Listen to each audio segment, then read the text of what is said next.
শিৱসাগৰতো নিৰ্বাচনী কাৰ্যালয়ৰ সন্মুখত উত্তাল প্ৰতিবাদ এছাৰক লৈ বিভিন্ন প্ৰতিবাদ সাব্যস্ত কৰিছে দল সংগঠনে এছাৰৰ যোগেদি খিলঞ্জীয়াৰ ভোটাধিকাৰ কাঢ়ি নিয়াৰ অভিযোগ তুলিছে এছাৰৰ নামত অনিয়ম সংঘটিত হোৱাৰ অভিযোগ তুলিছে ৰাজনৈতিক অস্ত্ৰ হিচাপে ব্যৱহাৰ কৰা বন্ধ কৰাৰ দাবী উঠিছে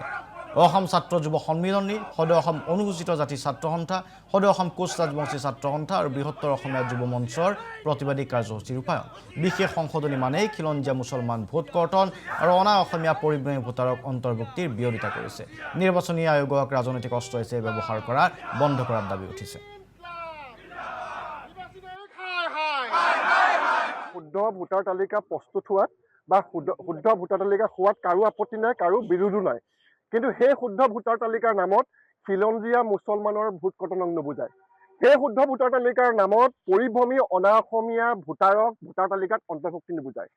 এছআই মানে বিশেষ সংশোধনী বিজেপিৰ বিশেষ ৰাজনৈতিক অস্ত্ৰত পৰিণত হৈছে এই নিৰ্বাচনী বিষয়া কাৰ্যালয়টো বিজেপিৰ নিৰ্বাচনী কাৰ্যালয়ৰ দ্বাৰা ব্যৱহাৰ কৰি এছআৰক সম্পূৰ্ণ ৰাজনৈতিক অস্ত্ৰ হিচাপে ব্যৱহাৰ কৰি খিলঞ্জীয়া মানুহৰ ভোট কৰ্তন কৰা হৈছে মুছলমান মানুহৰ ভোট কৰ্তন কৰা হৈছে আৰু পৰিভ্ৰমী অনা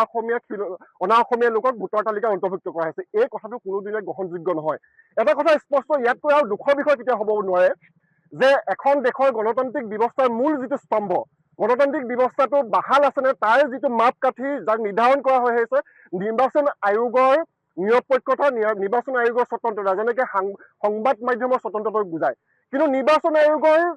যি চৰিত্ৰ স্বতন্ত্ৰতা আৰু নিৰপেক্ষতা সম্পূৰ্ণ ভৰিয়ে মোহাৰি বিজেপি আৰএছএছৰ ইচ্ছামতে ভোটাৰ তালিকা প্ৰস্তুত কৰা হৈছে এই ভোটাৰ শিৱসাগৰতো নিৰ্বাচনী কাৰ্যালয়ৰ সন্মুখত উত্তাল প্ৰতিবাদ এছাৰক লৈ বিভিন্ন প্ৰতিবাদ সাব্যস্ত কৰিছে দল সংগঠনে এছাৰৰ যোগেদি খিলঞ্জীয়াৰ ভোটাধিকাৰ কাঢ়ি নিয়াৰ অভিযোগ তুলিছে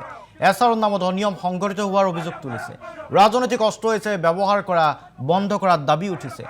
অসম ছাত্ৰ যুৱ সন্মিলনী সদৌ অসম অনুসূচিত জাতি ছাত্ৰ সন্থা সদৌ অসম কোচ ৰাজবংশী ছাত্ৰ সন্থা আৰু বৃহত্তৰ অসমীয়া যুৱ মঞ্চৰ প্ৰতিবাদী কাৰ্যসূচী ৰূপায়ণ বিশেষ সংশোধনী মানেই খিলঞ্জীয়া মুছলমান ভোট কৰ্তন আৰু অনা অসমীয়া পৰিভ্ৰমী ভোটাৰক অন্তৰ্ভুক্তিৰ বিৰোধিতা কৰিছে নিৰ্বাচনী আয়োগক ৰাজনৈতিক অস্ত্ৰ হিচাপে ব্যৱহাৰ কৰা বন্ধ কৰাৰ দাবী উঠিছে শুদ্ধ ভোটাৰ তালিকা প্ৰস্তুত হোৱাত বা শুদ্ধ ভোটাৰ তালিকা হোৱাত কাৰো আপত্তি নাই কাৰো বিৰোধো নাই কিন্তু সেই শুদ্ধ ভোটাৰ তালিকাৰ নামত খিলঞ্জীয়া মুছলমানৰ ভোট কৰ্তনক নুবুজায় সেই শুদ্ধ ভোটাৰ তালিকাৰ নামত পৰিভ্ৰমী অনা অসমীয়া ভোটাৰক ভোটাৰ তালিকাত অন্তৰ্ভুক্তি নুবুজায়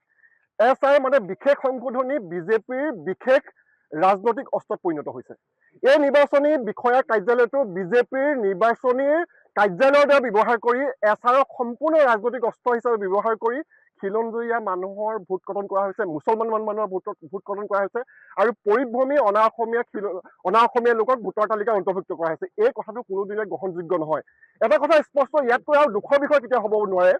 যে এখন দেশৰ গণতান্ত্ৰিক ব্যৱস্থাৰ মূল যিটো স্তম্ভ গণতান্ত্ৰিক ব্যৱস্থাটো বাহাল আছেনে তাৰ যিটো মাপকাঠি যাক নিৰ্ধাৰণ কৰা হৈ আহিছে নিৰ্বাচন আয়োগৰ নিৰপেক্ষতা নিৰ্বাচন আয়োগৰ স্বতন্ত্ৰতা যেনেকৈ সংবাদ মাধ্যমৰ স্বতন্ত্ৰতাক বুজায় কিন্তু নিৰ্বাচন আয়োগৰ